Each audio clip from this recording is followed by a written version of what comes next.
Ouvrez complètement la fenêtre pour moi, s'il vous plaît. Posez le téléphone. Posez le téléphone. Vous pouvez me rendre un service? Ouvrez toutes les fenêtres. Quoi? Ouvrez toutes les fenêtres. Pourquoi vous voulez que j'ouvre toutes les fenêtres? J'ai besoin que vous ouvriez toutes les fenêtres tout de suite. Il y a quelqu'un d'autre dans ce véhicule? Il n'y a personne d'autre dans le véhicule. D'accord, sachez que j'enregistre. Très bien. Vous savez pourquoi je vous ai arrêté? Non, pourquoi? Je vous ai arrêté parce que je roulais derrière vous et je vous ai vu zigzaguer. Je ne sais pas si vous l'avez remarqué. Et vous n'avez pas mis votre clignotant. Vous pouvez enregistrer autant que vous voulez. Je ne sais pas ce que vous faites là, ce que vous regardez. Vous regardez en l'air, petit bizarre. Faites-moi une faveur, ouvrez toutes les fenêtres, blabla, allez. Je vous ai ouvert toutes les fenêtres, monsieur. Pourquoi vous rendez ça difficile? Vous voulez que je vous rende la vie difficile? Parce que j'adore rendre la vie des gens difficile. Vraiment? Voilà, je l'ai fait. Qu'est-ce que vous allez faire maintenant? Rien. D'accord. Maintenant, permis de conduire, carte grise et assurance. Vous pouvez lâcher votre téléphone, votre petit truc TikTok? Vous pouvez me dire pourquoi vous m'avez arrêté? Je viens de le faire, vous êtes sourd? D'ailleurs, pouvez-vous appeler votre supérieur? Vous êtes sourd? Il n'y a pas de supérieur, il n'y a pas de superviseur. Je suis l'officier le plus gradé sur la route en ce moment. Alors je vais vous dire quoi? Je serai ce superviseur. Je vais vous laisser écouter ma musique. Voilà comment on va jouer. Très bien, sortez du véhicule. Sortez du véhicule. Posez le téléphone. Attendez, vous savez quoi? Est-ce que vous avez des armes sur vous? Quelque chose que vous n'êtes pas censé avoir dans la voiture? Est-ce que vous avez quelque chose que vous ne devriez pas avoir dans la voiture? Vous rendez ça compliqué. Répondez juste à la question d'abord. Je vais sortir du véhicule. Les mains sur le volant. Écoutez-moi. Suivez mes instructions et ça se passera très facilement. Écoutez, monsieur, est-ce que vous avez quelque chose dans la voiture ou pas? Je veux que vous suiviez mes instructions comme vous venez de le faire. D'accord, je vais suivre vos instructions.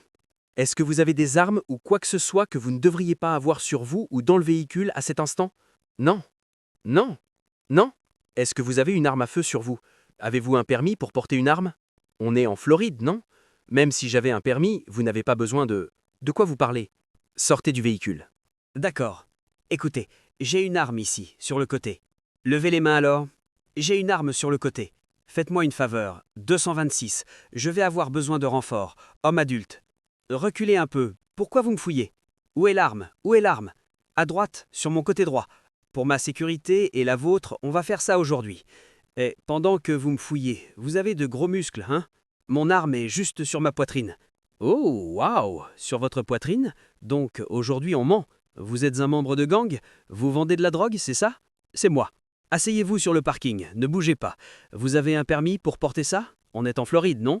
Bien sûr que oui. Vous savez comment ça s'appelle? Écoutez, mon permis est autour de mon cou. Autour de votre cou? Oui, je le porte autour du cou. Bon, voyons d'abord ce que vous avez d'autre. Vous mentez. Eh, je ne vous ai pas dit d'écarter les pieds? Écartez les pieds. C'est comme ça qu'on fait? Oui, monsieur. Écoutez, pouvez-vous vous assurer de prendre mon permis de port d'armes? Il est sur ma poitrine. C'est un faux. Beaucoup de gens aiment faire semblant d'être flics, des agents fédéraux. Où est la pièce d'identité? Vérifions l'ID. Agent fédéral? Appuyez-vous contre la voiture. Contre la voiture. Pourquoi vous ne m'avez pas dit que vous étiez policier? On dirait que vous m'avez arrêté sans raison valable. Vous avez bu aujourd'hui? Non, monsieur, on ne boit pas. Je sens l'alcool venant du véhicule. En fait, on mène une enquête.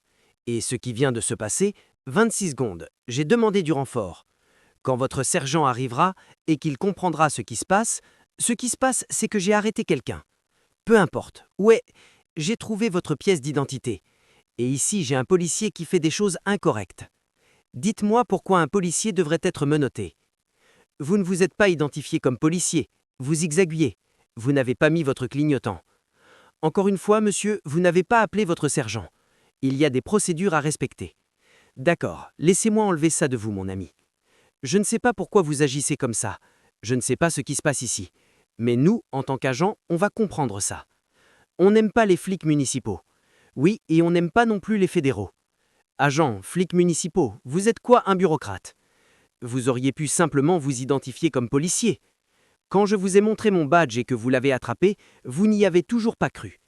Des gens se font passer pour des policiers tout le temps, non? Quand je verrai les accusations, on s'en occupera. On ira plus loin que ça. On s'assurera d'en parler et de faire beaucoup de choses à ce sujet. Je suis sûr que vous avez probablement d'autres infractions. Mais passez une bonne journée. Merci, monsieur. Passez une bonne journée. Merci beaucoup. Parfait, vous pouvez annuler le renfort.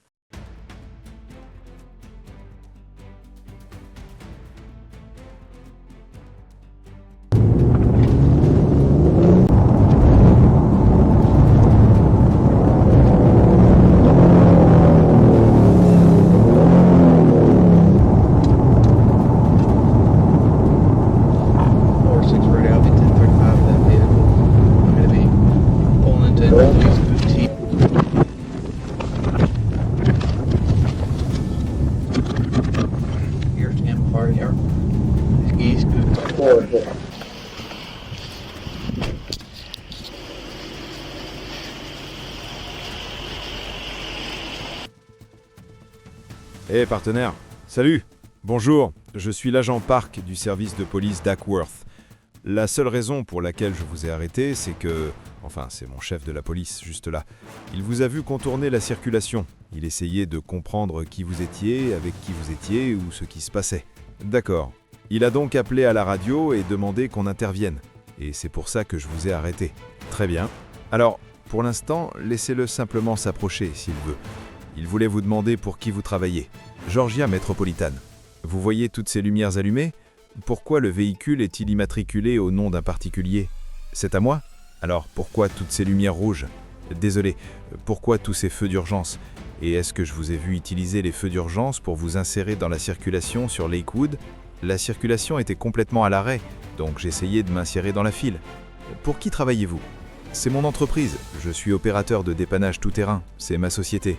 D'accord, vous ressemblez quand même à quelqu'un qui se fait passer pour un policier. Non monsieur, absolument pas.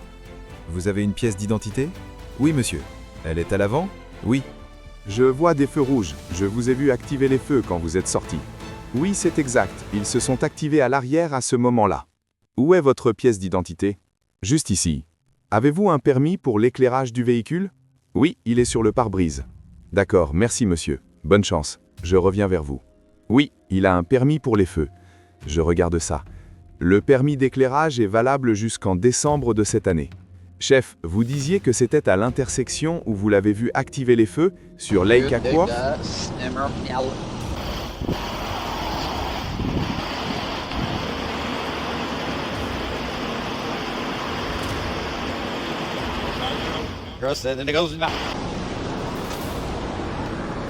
Près de Cherokee Street, à environ 300 pieds.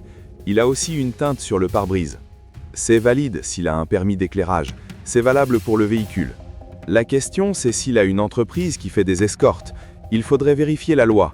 J'imagine que ce serait ambre ou blanc. Mais au minimum, ce que dit le chef, c'est qu'il les utilise de manière inappropriée.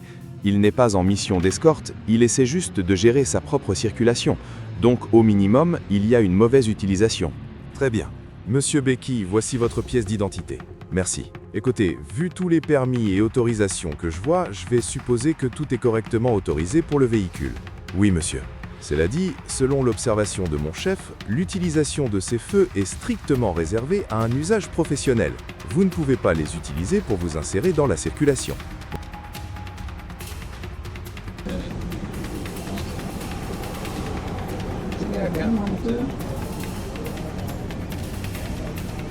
Oui, monsieur. Je vais donc vous dresser une contravention pour utilisation illégale d'un véhicule d'urgence. Agent, juste parlons au chef rapidement, s'il vous plaît. Une fois que je reçois ce procès-verbal, le GDOT va encore me suspendre. Je vais être immobilisé. J'essaie justement de ne pas mélanger mes affaires personnelles avec le GDOT. À chaque fois qu'il contrôle un numéro de permis, je suis immobilisé. Je vous en prie, demandez au chef. Je comprends, mais vous devez comprendre que toute cette situation est aussi un gros problème pour nous. L'uniforme, les lumières, tout ça. C'est mon entreprise, je la dirige respectueusement. Je travaille avec des clients importants. Cet uniforme, c'est le mien. Il ne dit pas « officer ». Je comprends. S'il vous plaît, je veux juste parler au chef. Je sais que vous devez faire votre travail. Je n'ai aucune mauvaise intention. Vérifiez-moi. Je vous en prie, écoutez-moi. Si le chef décide de maintenir la contravention, d'accord, mais laissez-moi au moins expliquer.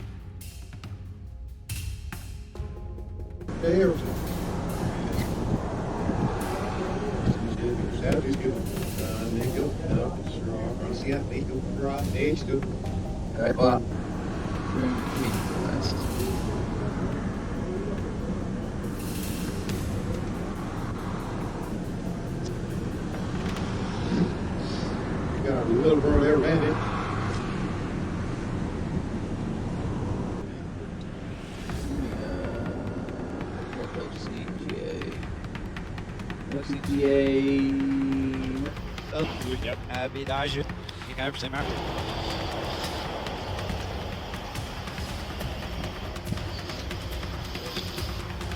que vous devez faire, c'est signer ici, sur le X.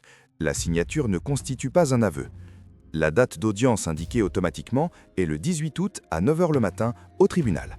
L'adresse est là, au dos. Ce numéro de téléphone est celui des services du tribunal. Attendez 3 à 5 jours ouvrables, puis appelez-les, ils vous expliqueront tout. Dois-je obligatoirement aller au tribunal ? Quand vous appellerez, ils vous expliqueront toutes vos options, y compris si vous pouvez simplement payer l'amende. Avez-vous une carte de visite ? Je ne pense pas que vous soyez une mauvaise personne. Moi non plus, je ne veux pas être accusé d'usurpation de fonction. Je ne me fais pas passer pour un policier, monsieur. C'est pour ça que j'ai fait attention à mon uniforme. Je suis aussi un ancien policier aux Bahamas. Je n'ai rien qui imite la police. On a besoin de vrais policiers, vous savez. Vous pourriez postuler. Honnêtement, je ne veux pas postuler. Si vous n'avez pas de carte de visite, ce n'est pas grave. D'accord, merci beaucoup, monsieur. À moins que vous n'ayez d'autres questions, vous êtes libre de partir. Je vais vérifier votre emploi. Et pour être honnête, il est possible que la CID fasse un suivi. D'accord, c'est entre vous et votre employeur. Comme je l'ai dit, nous ferons un suivi.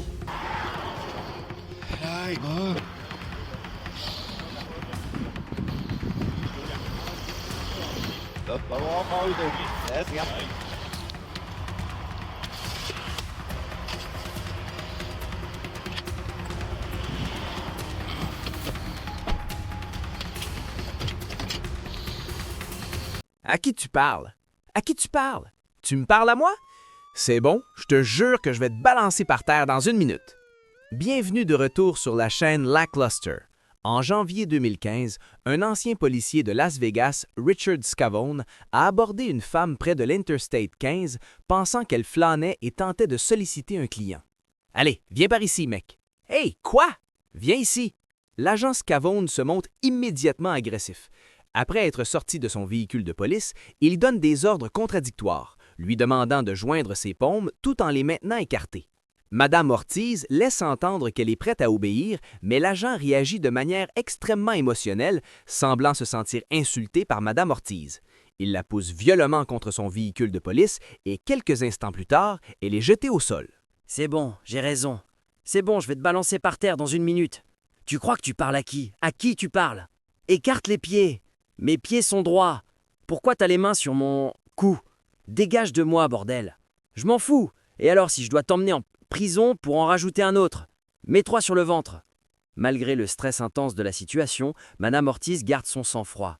Elle fait remarquer que l'hôtel dispose d'une caméra de surveillance et que tout ce que font ses agents est enregistré. « Alors, t'as fini ou pas? T'as fini ?» Mais cela ne dissuade toujours pas l'agent, qui s'incrimine lui-même par de nouveaux actes de violence contre la femme menottée et sans défense.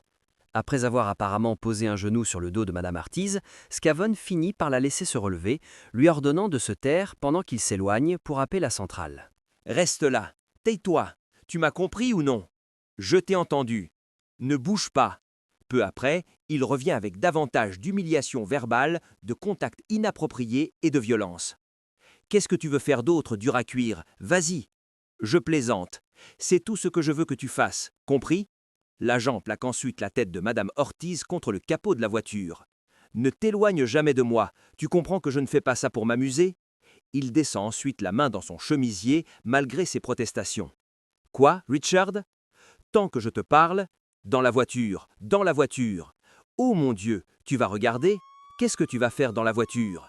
Ces actes sont clairement cruels et inhabituels et constituent une violation manifeste de ses droits civiques. Pourtant, aucun des agents présents n'est intervenu pour aider Madame Ortiz face à son agresseur violent. Après l'incident, Scavone a été placé en congé administratif payé avec une accusation de coups et blessures en délit mineur en attente. Le rapport d'usage de la force a été examiné par les supérieurs et a remonté la chaîne hiérarchique. Nous avons été informés aujourd'hui par le procureur qu'ils ont accepté de poursuivre pour une accusation de coups et blessures en délit mineur. À la suite de cet événement, l'agent Scavone a été relevé de ses fonctions avec maintien de salaire. Lorsqu'une caméra corporelle est présente, elle est examinée dans chaque cas d'usage de la force. Mais lorsque les images ont été rendues publiques, la situation est devenue bien plus grave. Cela a marqué la fin de la carrière de Richard Scavone dans les forces de l'ordre et le début de sa vie en tant que criminel condamné. A l'inverse, toutes les charges contre Madame Ortiz ont été abandonnées. Scavone a été licencié de la police et a ensuite plaidé coupable pour usage excessif de la force. C'est la première fois, à ma connaissance, que des poursuites pénales sont engagées à la suite de l'examen d'images de caméras corporelles liées à un usage de la force en service. Le FBI s'est impliqué et a révélé que l'agent Scavone avait falsifié son rapport de police afin d'entraver l'enquête, ce qui a conduit à 2 chefs d'accusation fédéraux pour crime. Aucun autre agent témoin n'a été inculpé pour ne pas avoir fait son travail. Finalement, en 2018, Scavone a été condamné à 1 an de prison pour usage excessif de la force. Mais après sa libération, il a violé sa probation en 2022 après avoir agressé 2 personnes à New York, ce qui n'a prolongé sa probation que de 9 mois. De son côté, Madame Ortiz a intenté une action en justice contre le Las Vegas Metropolitan Police Department, Richard Scavone et plusieurs autres agents présents lors de son arrestation illégale. La plainte affirmait que les agents n'avaient aucun droit de la détenir, encore moins de l'arrêter, car elle n'avait commis aucun crime et se trouvait sur une propriété privée. La plainte soulignait également que les autres agents étaient restés passifs pendant que ces droits garantis par les 4e et 14e amendements étaient violés. Ces droits protègent les citoyens contre les fouilles et saisies déraisonnables et garantissent le respect de la procédure. Dans ce cas, cela a conduit à un règlement à l'amiable de 200 000 $. Heureusement, une partie de la sanction infligée à M. Scavone comprenait l'interdiction de travailler à nouveau dans les forces de l'ordre. Dites-moi dans les commentaires ce que vous en pensez. Pourquoi les forces de l'ordre attirent-elles autant d'individus violents? Merci d'avoir regardé. Si vous avez une vidéo, utilisez le lien de soumission dans la description ou le commentaire épinglé. Si cette vidéo vous a plu, abonnez-vous et activez la cloche pour les prochains contenus.